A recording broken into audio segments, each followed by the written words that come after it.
Okay, welcome to a new episode of Nate's MMA Corner. I'm Nate, and if you watch my show, you're in my corner. Today's episode is a doubleheader, post-fight of the last card, and a pre-fight for the upcoming card of UFC action.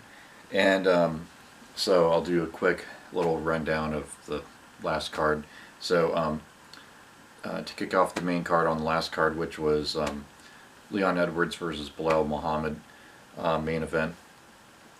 So to kick off that main card in the middleweight division, we had Eric Anders versus Darren Stewart, and it was a no contest due to legal knee towards the end of the first round.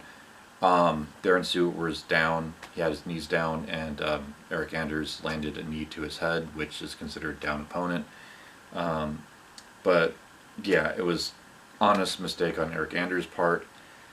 And I think Eric Anders, if he rematches Darren Stewart, I think he's going to learn from this, and I think he can win the fight by knockout in a rematch. I hope they do a rematch. I want to see this fight turn back.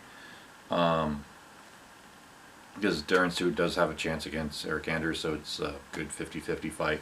Then in the flyweight division, we had Mateus Nicolau versus Manel Kape, I believe I said that right.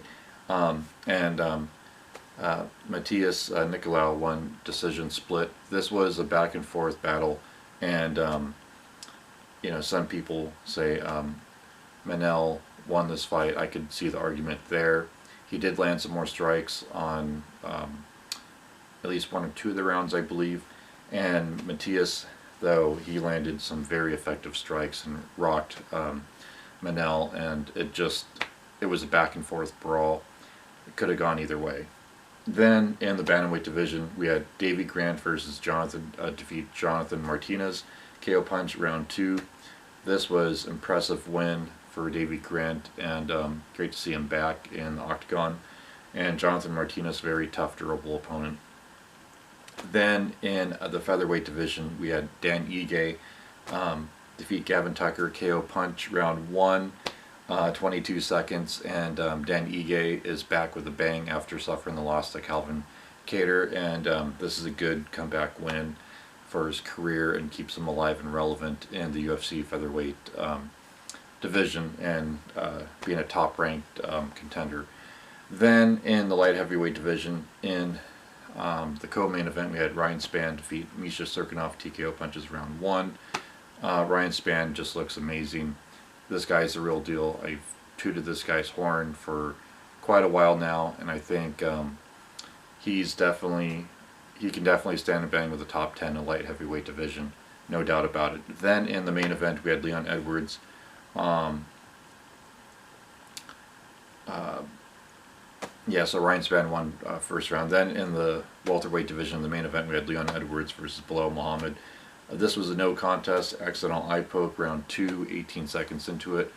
Belal wants to turn this back, but I mean, when you watch the fight, Leon Edwards was winning without a doubt. And, again, honest mistake, accidental eye poke.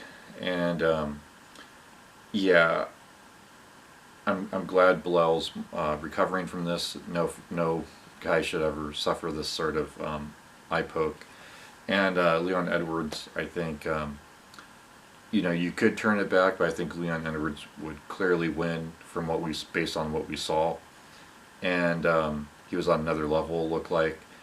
I think, if people want to see a rematch, go ahead, but I think Leon Edwards should just move along and go fight a top contender, another top contender. And I think Belal Muhammad should get another top 10, top 15 opponent in his next match.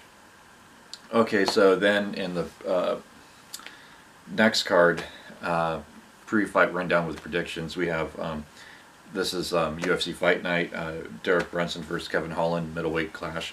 So to kick off this main card in the heavyweight division, we have Tai Tuivasa versus Harry Hunsucker, and I'm going to go with Harry. I think he wins. I'll say first round knockout. I think this guy has potential, and I think he's going to be able to deal with Tai. Tai's going to be too slow for him.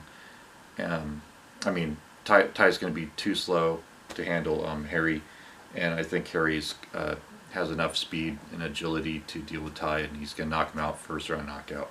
Then in the welterweight division, we have Song Kenan versus Max Griffin. I'm going to go with Song Kenan here. Max Griffin's had hits and misses in his UFC career. He almost beat Curtis Millender way back when. Song Kenan, though, I think he's more consistent, and I think it's going to show in this fight, and I think he wins by unanimous decision here due to strikes. So he outlands him per round, wins on strikes.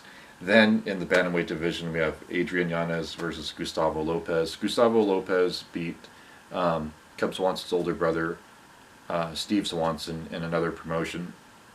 Looked very good doing it. Adrian Yanez, though, I think is going to be on another level, and I think he gets it done. I'm going to say knockout, second round. Then in the women's strawweight division, we have Cheyenne Bays versus Montserrat Conejo Ruiz. I'm going to go with Ruiz here. I'm going to say unanimous decision. I think her stand-up's going to look amazing, and Bays better take this to the ground. But I think Ruiz is going to win on strikes, outpoint her on strikes, and win a decision. Then in the lightweight division, in the co-main event, we have Gregor Gillespie versus Brad Riddell. I'm going to go with Brad Riddell here. I think they're both very talented. They both have great records, but I think Brad is coming from high-level camp. Not that Gregor isn't, but I think Brad Riddell is we're gonna see that he's on another level here. They both have only one loss, I believe, but I think Brad Riddell gets it done, and I'll say first round knockout. Then in the middleweight division, in the main event, we have Derek Brunson versus Kevin Holland. I'm going to go with Kevin Holland here, first round knockout.